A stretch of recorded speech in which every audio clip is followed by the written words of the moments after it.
Greetings, and in this short video presentation we're going to see how we go about configuring Network File System or NFS in Linux Fedora. The Network File System is used by Linux and Unix-like systems, and it allows them to share files and folders between each other. The Network File System is a client-server application that lets computer users view and store and update files on a remote computer as though they were on the user's own computer. The NFS protocol is one of several distributed file system standards for network attached storage systems, or NAS. For this lab demonstration, I'll be using one Fedora server and one Fedora Workstation client. I am currently logged on to both as root, and we're now going to proceed on with the lab and install the Nfs Utilities. All commands shown in this video are available inside of the lab file and can be easily copied and pasted into the terminal window for either the server or for the workstation. The first thing we need to do is check and see if the Nfs utilities need to be installed or if they are already installed on both the server and the client. I've gone ahead and copied and pasted the command in to do this. It's yum space install space nfs-utils space nfs-utils-lib.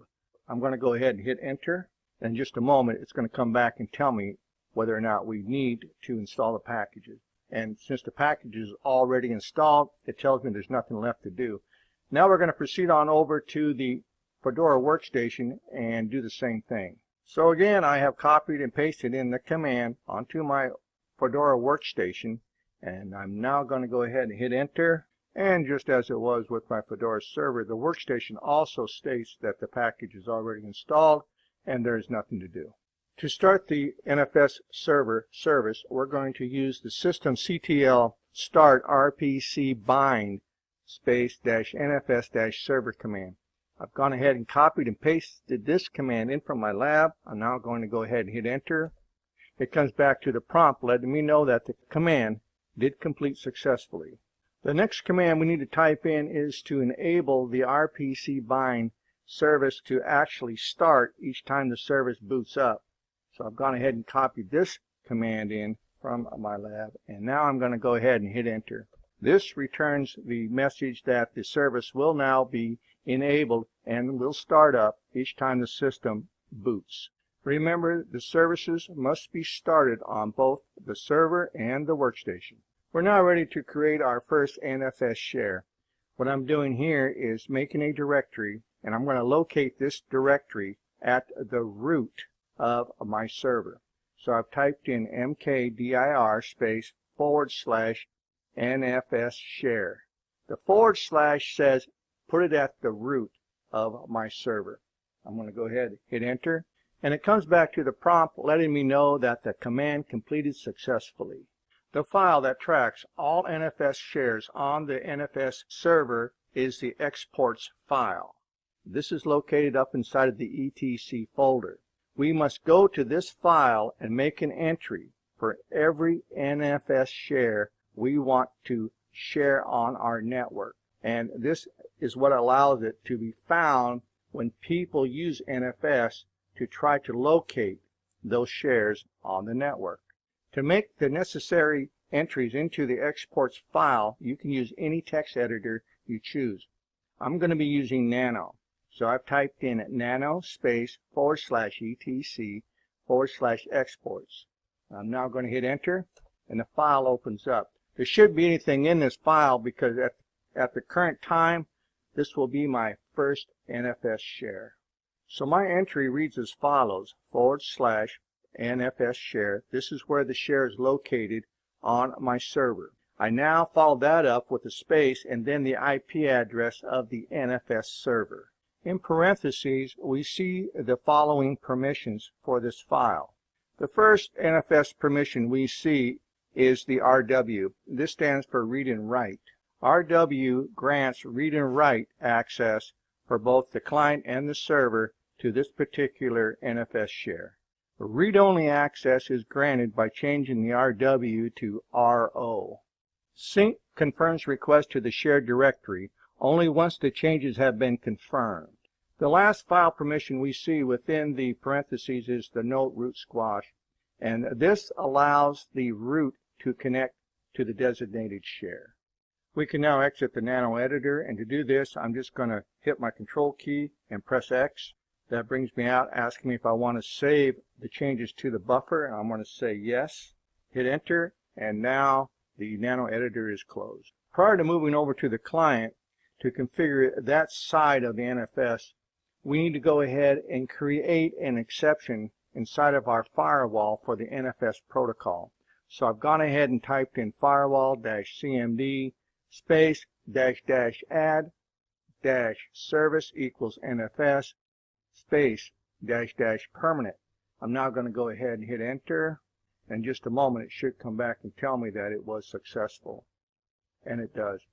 Now the last thing we have to do here is, as always, anytime we make a change to the firewall, we need to reload it.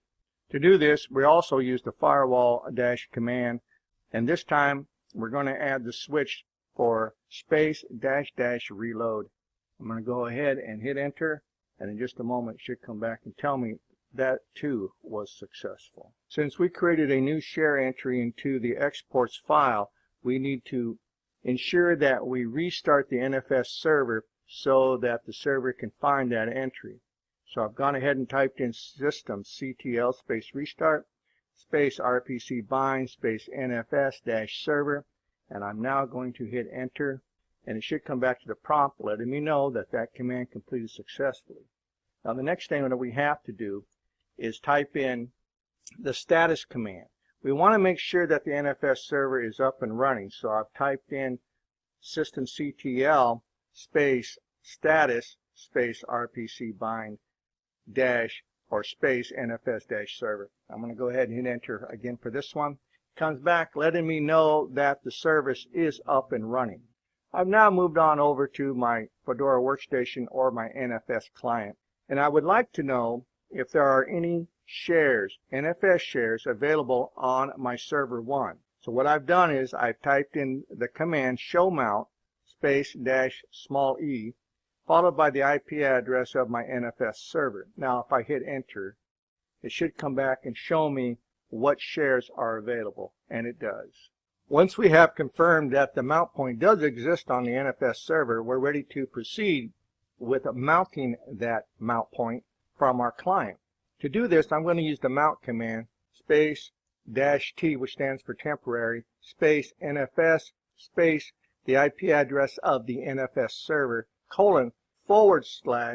NFS share, which is the share we want to mount, space /MNT, which is where we want to place the NFS share on the client.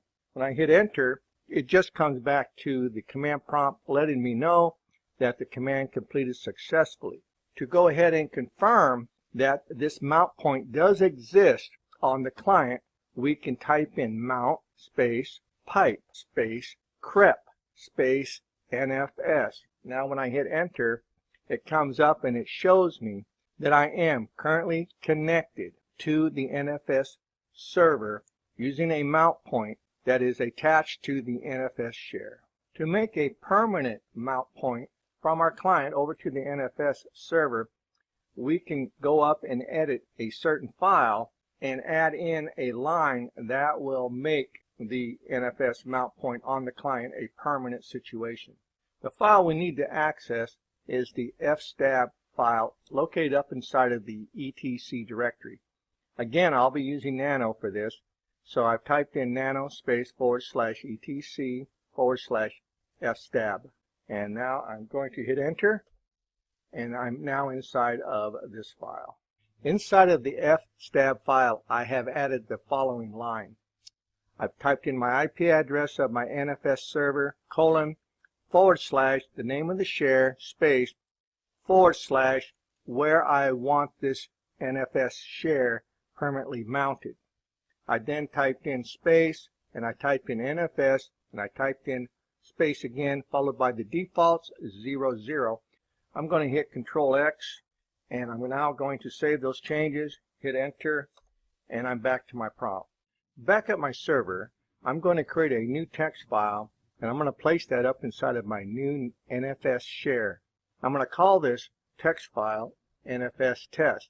I'm going to use the cat command to add an entry to this nfs test.txt file. So I'm going to go ahead and type in cat space greater than space / nfs share / nfs test.txt. I'm going to hit enter.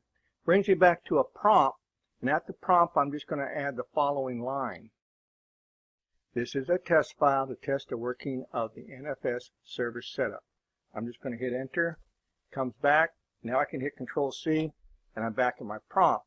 To see this entry and see if it really exists, I can also use the cat command, and I'm going to use just cat space / nfs share / nfs test.txt.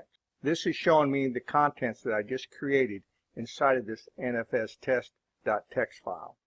We're now going to go over to the workstation, and we're going to see if this file now exists on that mount that we created earlier.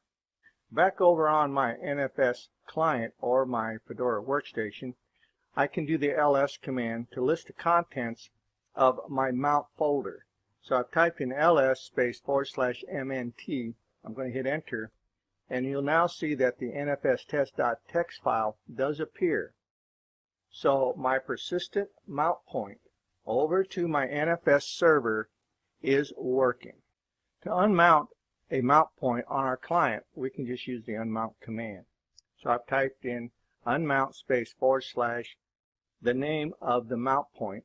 We're back to the command prompt letting me know that the command completed successfully. To ensure that we have no NFS mount points present on the client machine, we can type in the df command followed by -h, followed by -f, followed by space NFS. And if I hit enter, it comes back letting me know that no file systems were processed. If you get an error from the client stating that it cannot mount the share on the given NFS server, go back to your server and change the IP address from the server's IP address to your network IP address followed by the subnet mask. That's what I've done here. Leave the file permissions as they are, and this will fix that unable to mount error message that you may receive if you just have the IP address for the server. Now this varies from Linux distro to Linux distro. On Fedora, this is what I had to do to make it work. Also make sure that anytime you make a change to the exports file that you do restart the NFS service. Okay, that's all I got for you. And if you have any questions, do not hesitate to contact your instructor, and I'll see you in my next video.